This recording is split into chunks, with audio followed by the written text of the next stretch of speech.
Olá, meus amores do Centro Espírita Lar João Batista.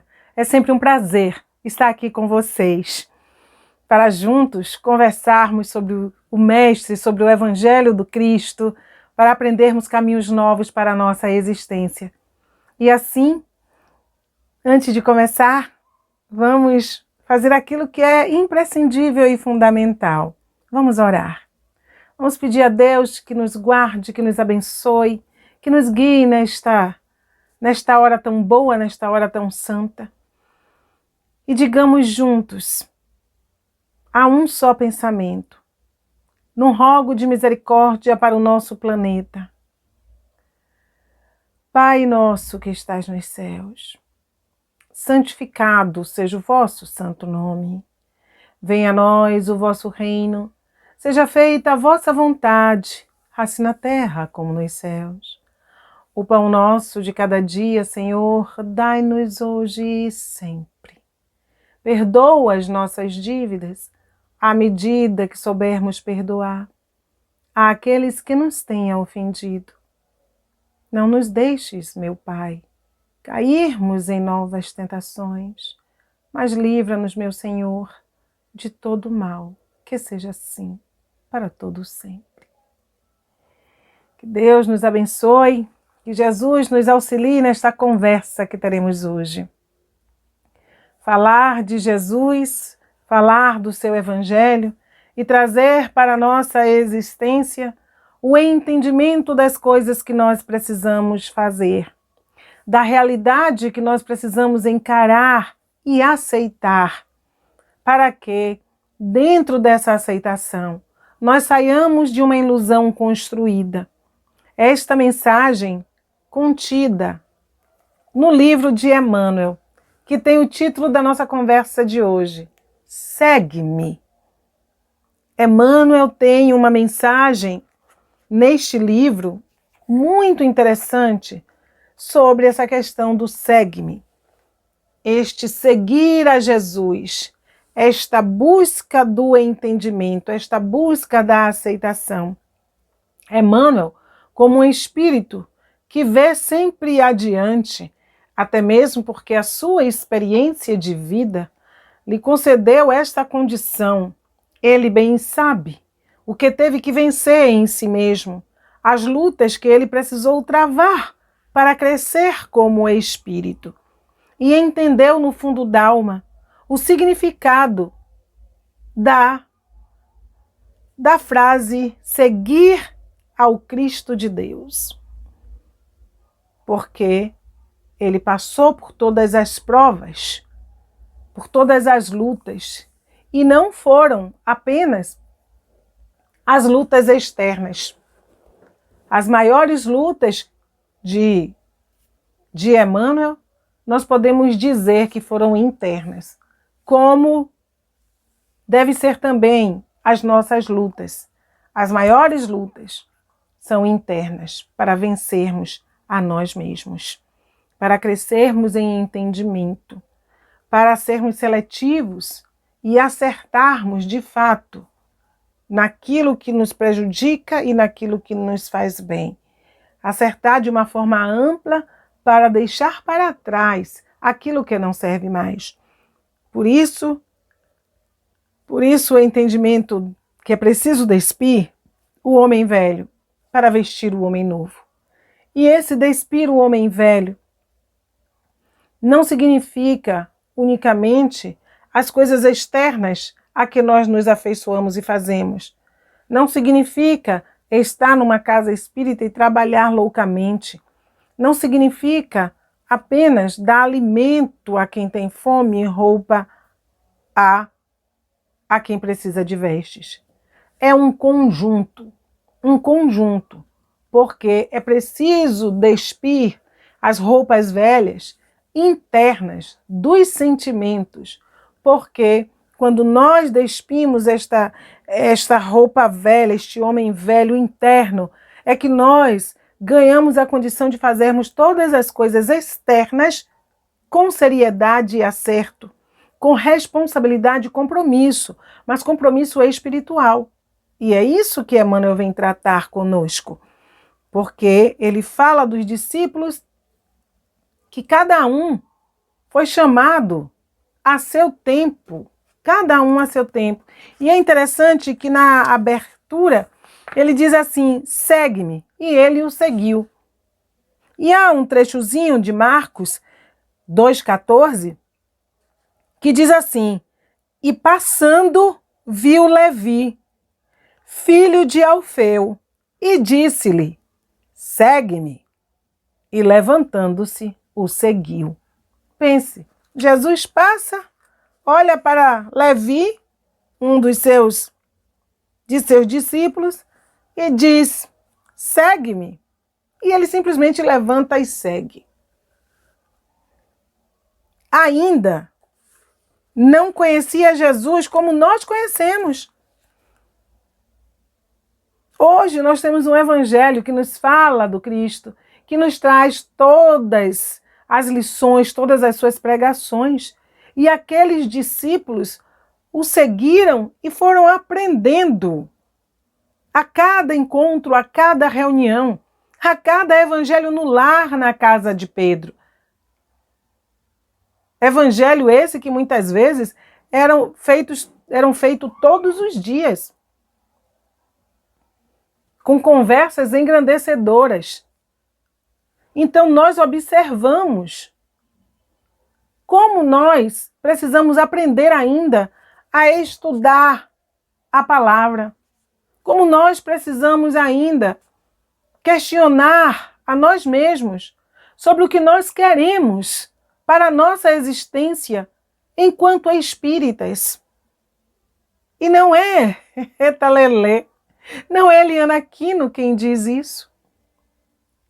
É o próprio Emmanuel, quando ele vem trazendo para nós questionamentos sérios e que nós precisamos nos fazer para darmos prova de que realmente essa encarnação está valendo a pena e que o conhecer da doutrina espírita também está fazendo uma diferença em nossas vidas, porque às vezes nós estamos só ali, cumprindo um dever, batendo um ponto.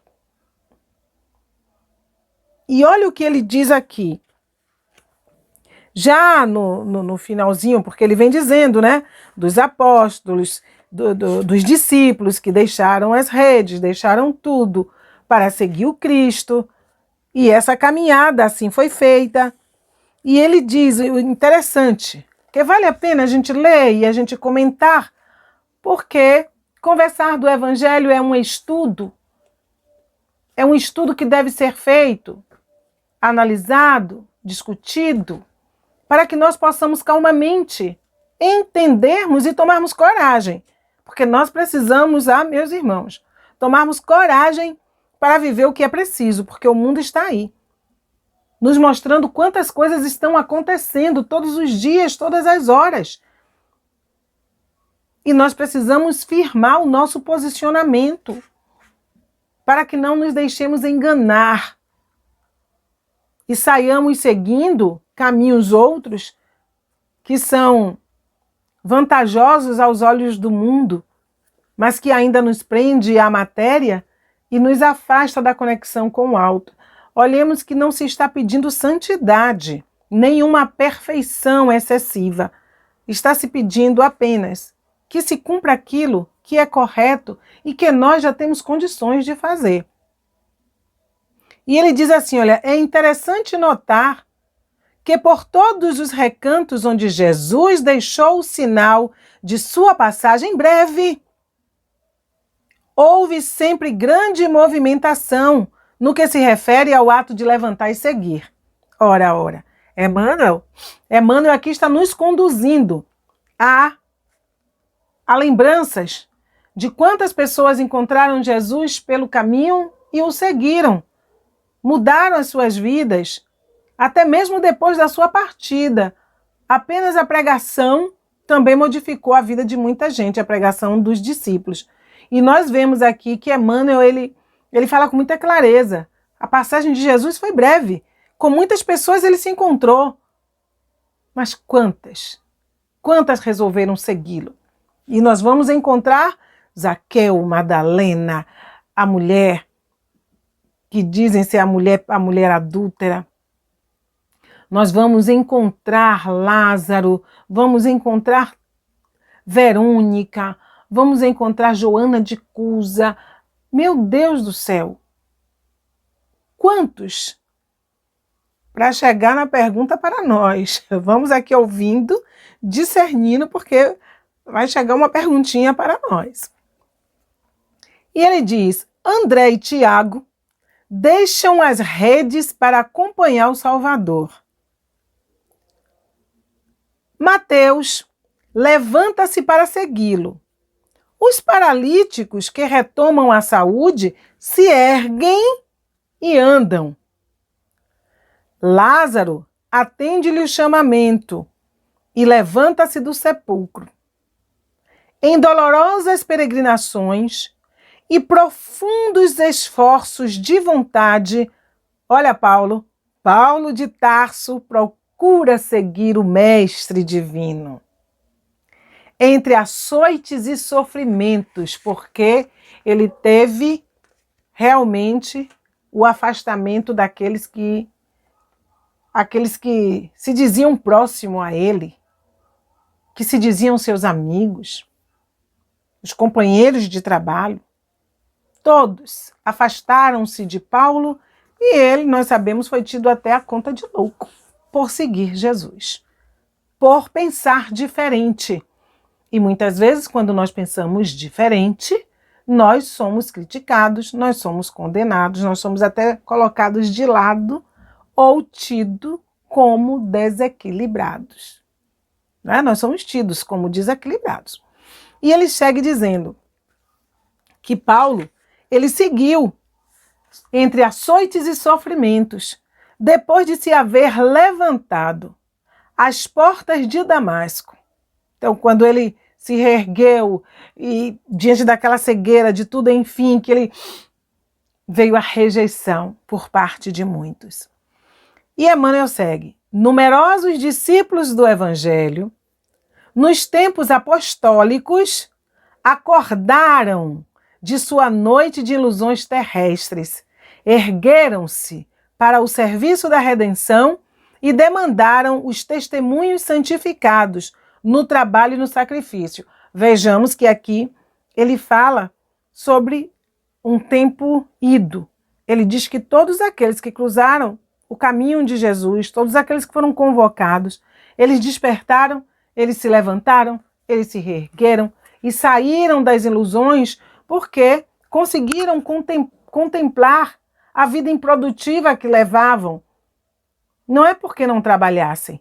Improdutiva no sentido da renovação interior, no sentido de fazer o bem, no sentido de se tornarem pessoas melhores, com a capacidade de amar, de perdoar, de defender os seus interesses, defender com firmeza, com autoridade, mas fugindo à vingança, saindo do campo dos ressentimentos, das mágoas, despertaram cada um o seu espiritual e alongou a visão para as coisas que precisavam ser vistas. Então a gente observa o encontro com Cristo de todas aquelas criaturas, trouxe um ganho, trouxe transformação, trouxe modificação. Elas não passaram a ser santas, não se transformaram em criaturas de asas, de coroa, não se transformaram em anjos puros, mas se transformaram em anjos humanos, com a capacidade de promoverem o bem a si mesmas, saindo das ilusões, do campo obscuro das ideias, para abraçarem a luz de um novo entendimento, de um entendimento baseado na fé, na razão, porque toda a fé raciocinada, toda a fé equilibrada, ela está a braços com a razão, porque ela começa a ver o caminho por onde deve seguir e aonde é que ela quer chegar. É uma fé carregada de certezas inabaláveis. Por isso que Kardec fala para nós, né? Que a fé realmente solidificada é aquela fé que ela é capaz de enfrentar a razão em qualquer época da humanidade. Porque jamais vamos dizer mistérios de Deus e jamais vamos dizer que é milagre, mas nós saberemos explicar o motivo por que cremos, saberemos explicar o sentimento que nos visita. Então é uma fé raciocinada, e é essa fé raciocinada que nos conduz ao equilíbrio e ao desenvolvimento das nossas qualidades, porque nós cremos naquilo que aprendemos, no raciocínio que desenvolvemos e sabemos aonde queremos chegar. E aí nós temos a consciência de que para chegarmos àquele lugar ou atingirmos aquela meta, é preciso que nós façamos um passo a passo. Que passo a passo é esse? É o passo a passo da renovação interior. Sem ela, nós apenas viveremos hábitos. E ele segue dizendo que todo esse processo, né, que foi feito por esses seres, esses irmãos nossos, que venceram com as lições de muito sacrifício, porque toda renovação, ela pede sacrifício, ela pede renúncia, porque você tem que abrir mão de um comportamento que muitas vezes nós trazemos, não construímos nessa vida. São comportamentos que às vezes nós já trazemos lá de trás, acomodados ao jeito de ser das coisas e também ao nosso jeito de fazer, de pensar. Então nós já viemos assim, acomodados, e sair desta acomodação causa dor, é sacrificial, e a vontade de voltar ao erro é sempre uma sedução, uma tentação. Sabe aquela coisa, né, de você dizer, olha, a partir de agora eu vou começar a fazer meus exercícios físicos porque eu preciso. O começo desses exercícios, até você se acostumar, o que é que traz? Eita lelê, traz dores no corpo. E muitas vezes o quê? Se pensa em desistir. Outras tantas se desiste para ficar na vida sedentária. Porque esse exercício com equilíbrio dentro dos padrões normais vai te levar a um ganho de vida, a um bem-estar. Você vai estar tirando uma roupa velha e vestindo uma roupa nova, de uma consciência desse cuidar do corpo.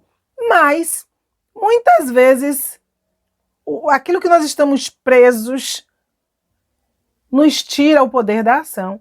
Então, muitas vezes, ocorre a mesma coisa com os ganhos espirituais, com essa renúncia, com esse passo adiante de fazer a caridade, de fazer o bem, mas porque já se trabalhou internamente, porque é um bem que vai ser feito e que depois nós não vamos cobrar do outro o reconhecimento, a gratidão, e não vamos olhar também se o outro merece ou não merece receber a ajuda.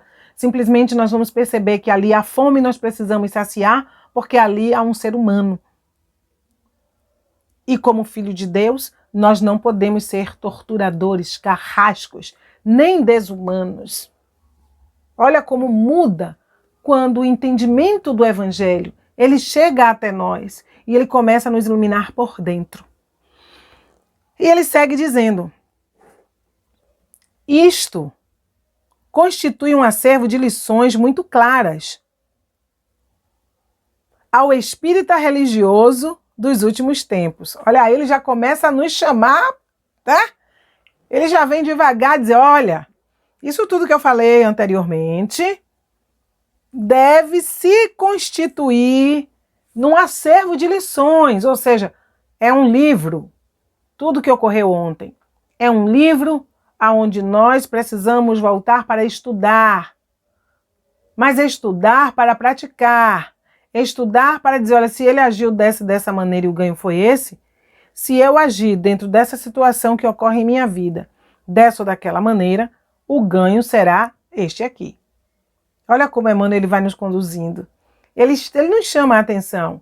Ele, sabe, como aquele pai, ele vem e desacorda.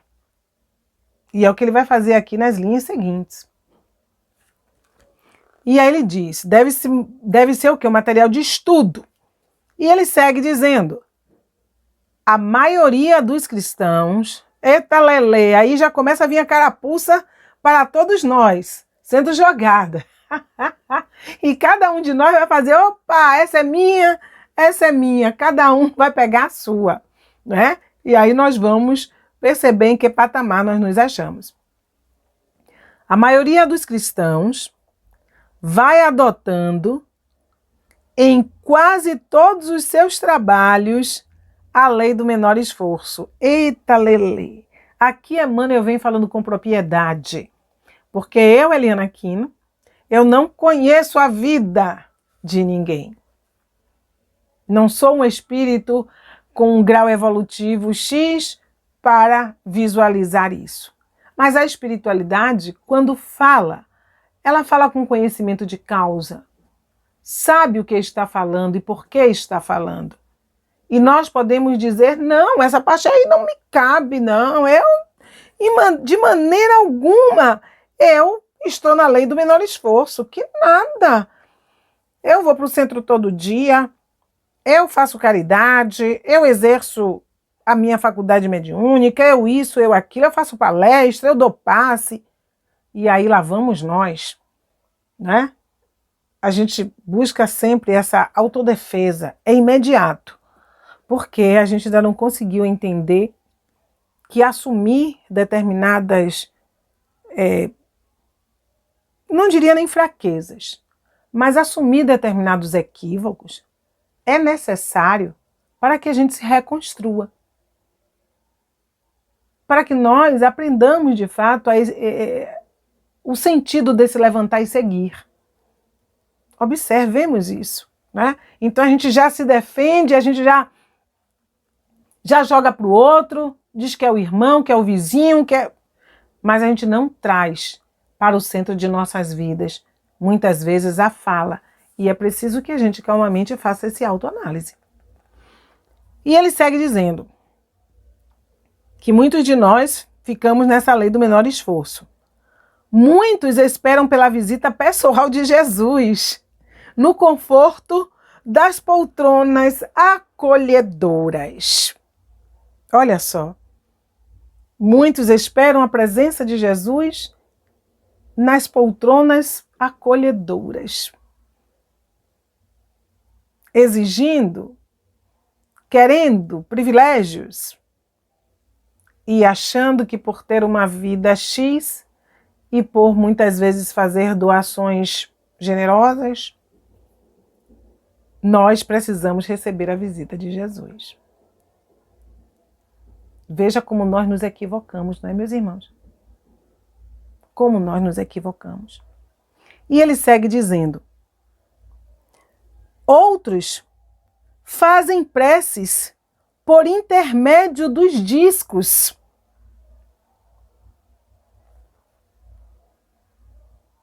O que ele quer dizer com isso? Hoje não é mais disco, né, gente? Hoje, nós já estamos com a tecnologia, com o celular. Hoje já temos a rede social, ou seja, a pessoa colocava o disco, aí a gente vai evoluindo no tempo, né? A pessoa colocava o disco, a pessoa colocava o CD, a pessoa hoje coloca num programa X ou Y e deixa lá a prece rodando, acontecendo. E não para, não se conecta, porque não há nenhum problema em colocar o disco, o CD ou o celular para que uma prece ecoe no ambiente. Mas é necessário que naquele momento haja em nós um sentimento profundo. É como nós estarmos aqui agora reunidos.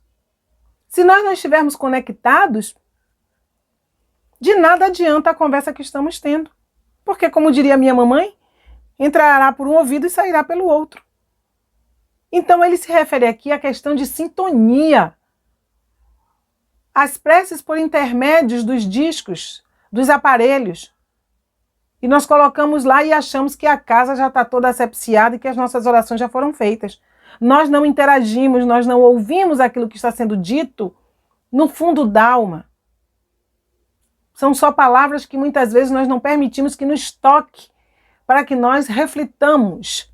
E hoje nós estamos vendo aí as febres de compartilhamentos, de gotas, de minutos, de tudo do Evangelho, mandadas daqui para lá, de lá para cá. É uma coisa boa? É a palavra benéfica do Cristo se espalhando. Mas é preciso que nós que mandamos, nós saibamos o que estamos mandando e também tenhamos uma interação com aquilo que nós estamos mandando. E quem está recebendo também se conecte. Porque ensinamento só não salva ninguém. Observe que Jesus pregou para muitos e não salvou a todos. Apenas aqueles que se conectaram com ele. Aqueles que o seguiram. E não só o seguiram atrás dele, do lado dele ou à frente dele, mas que o seguiram no coração, no sentimento, no pensamento, na vivência. Esses, sim, entenderam a mensagem. Então, quando ele se refere aqui, nesse sentido dessas orações vazias, que são orações não conectadas. E ele segue dizendo: há os que desejam comprar a tranquilidade celeste com as espórtulas generosas, como também os que, sem nenhum trabalho em si próprios, aguardam intervenções sobrenaturais dos mensageiros do Cristo pelo bem-estar de sua vida. Há aqueles que por uma grande quantia e há aqueles que esperam sem nenhum esforço, sem nenhum trabalho, sem fazer absolutamente nada, esperam serem agraciados pela presença dos Espíritos, pela cura, por tudo, enfim. É uma questão de trabalho. Por que quem trabalha recebe um salário? Porque ele se dedicou, ele trabalhou, ele se esforçou dias, horas, anos a fio ali, trabalhando. Então todo trabalhador é digno do seu salário. Todo trabalhador no cunho espiritual, que volta-se para dentro, que se transforma, que se melhora, esse trabalhador, ele é digno do salário da paz, do salário da tranquilidade, do salário da saúde, do salário da felicidade de poder ajudar seus irmãos em dores, de poder soerguer as pessoas, porque trabalham em si o sentimento de gratidão, reconhecem-se filhos de Deus, seguidores do Cristo, reconhecem-se criaturas falíveis e que precisam vigiar-se o tempo todo e não vigiar o outro. Entende o valor de cada virtude que ele é convidado a vivenciar, a praticar. Então nós vamos vendo por este caminho quanto nós ainda precisamos aprender do Evangelho de Jesus. O quanto Emmanuel ainda tem que nos falar, que nos orientar, que nos despertar, que nos sacudir, para que nós possamos abrir os nossos olhos. E ele segue dizendo, vamos lá, o trecho final. Aí ele já vem diretamente para mim, para você. Aí ele já vem falar diretamente conosco. E ele, possivelmente, olhando nos nossos olhos, pergunta a ti mesmo se estás seguindo a Jesus ou apenas as normas do culto externo do teu modo de filiação ao Evangelho. Essa pergunta é fatal e merece ser repetida. Pergunta a ti mesmo se estás seguindo a Jesus ou apenas as normas do culto externo do teu modo de filiação ao Evangelho. Eita lelê! Estamos de fato seguindo a Jesus? Era essa a pergunta que eu disse que viria para nós. E ele fecha dizendo: isso é muito importante, porque levantar e renovar-se ainda é o nosso lema. Ou seja, quem puder adquirir o livro Segue-me, de Emmanuel. Isto é seríssimo, meus irmãos, seríssimo. Ele diz o quê? Levantar e seguir é o nosso lema. É o que nós devemos fazer. Mas ele pergunta, estamos de fato seguindo? Como é que estamos procedendo nessa vida, no aproveitamento dessa reencarnação? Como é que nós estamos vivendo hoje? Quais as nossas opiniões? Como andam os nossos atos diante de tantos acontecimentos? O que é que os nossos olhos veem e traz para o coração e leva para abrir um pensamento? De que maneira nós estamos nos comprometendo ou não com a prática do Evangelho? A quantos nós estamos compreendendo, amando e perdoando? Ou estamos apenas repetindo frases feitas? Ou apenas estamos no hábito, filiados ao Evangelho como tanta gente que aí está afiliada ao Evangelho e fazendo tantas coisas erradas, tantas coisas equivocadas, ainda levando dor e sofrimento aos seus irmãos porque interpretam o Evangelho da sua maneira e não da maneira que Jesus Cristo nos trouxe. Então, meus irmãos queridos, ainda há tempo, ainda há oportunidade de revermos os nossos conceitos, de refazermos as nossas estradas, porque enquanto encarnados, nós caminhamos por várias. Então que nós possamos acordar, sim, e ouvirmos o chamado do Mestre, que diz, vem e segue-me.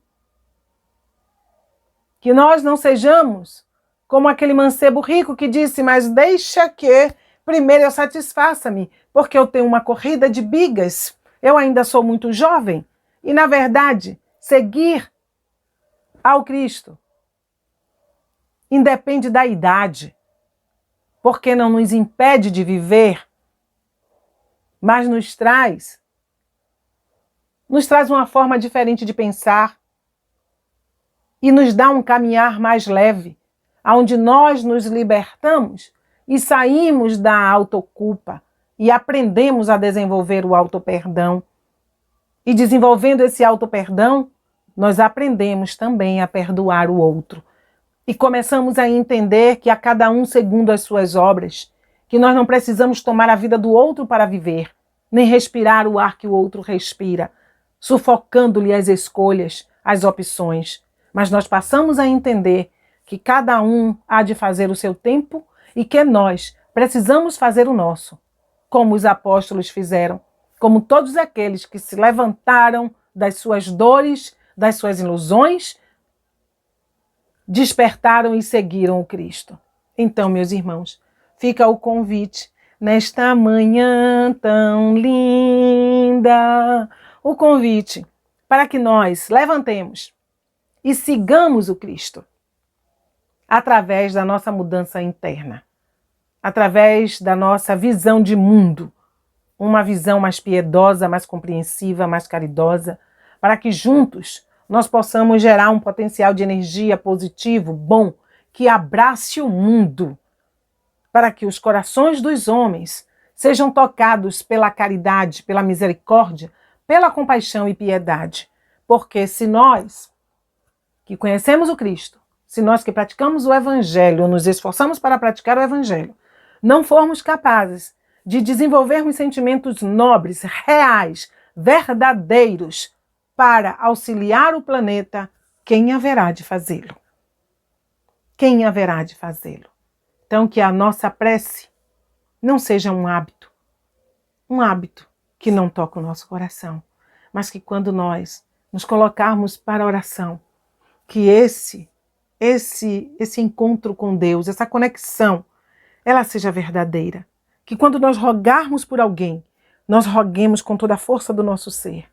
Que quando nós pedirmos a paz para o mundo, nós peçamos por compreender o que é que a guerra faz, por entendermos o sofrimento do nosso irmão, por nos colocarmos no lugar de cada criatura refugiada, de cada criatura sem paz, seja onde for, porque há também as guerras internas, há também as guerras nos lares, há tantos tipos de guerras, das quais nós precisamos trabalhar para nos libertarmos e, para assim sendo, libertarmos também o outro, através do exemplo e da proposta boa de crescimento.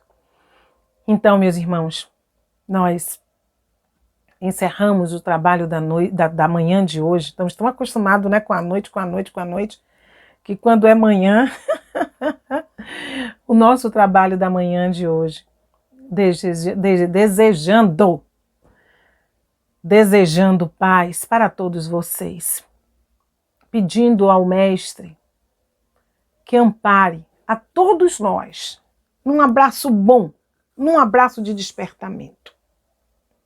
Ao tempo que convido também cada um de vocês a estarem conosco mais tarde, lá às 17 horas, estarem conosco no Vai na Arte, para que nós possamos também juntos vivermos um pouquinho de alegria com poesia, com um pouquinho de música, para assim nós melhorarmos os nossos pensamentos e vibrarmos numa esfera mais alta. Sempre agradecendo o acolhimento, o carinho de cada um de vocês. E nós vamos encerrando, pedindo a Deus compaixão, pedindo ao Mestre Jesus que mais uma vez interceda por nós e diga: Pai, eles não sabem o que fazem, perdoa-lhes. E assim nós dizemos: Pai nosso que estás nos céus, santificado seja o vosso nome. Venha a nós o vosso reino, seja feita a vossa vontade, assim na terra como nos céus. O pão nosso de cada dia, Senhor, dá-nos hoje e sempre. Perdoa as nossas dívidas, à medida que soubermos perdoar àqueles que nos tenham ofendido. Não nos deixeis, meu Pai, cairmos em tentação, mas livrai-nos, Senhor, de todo o mal. Que assim seja para todo sempre. Que a paz de Deus, ela permaneça sempre em nossos corações.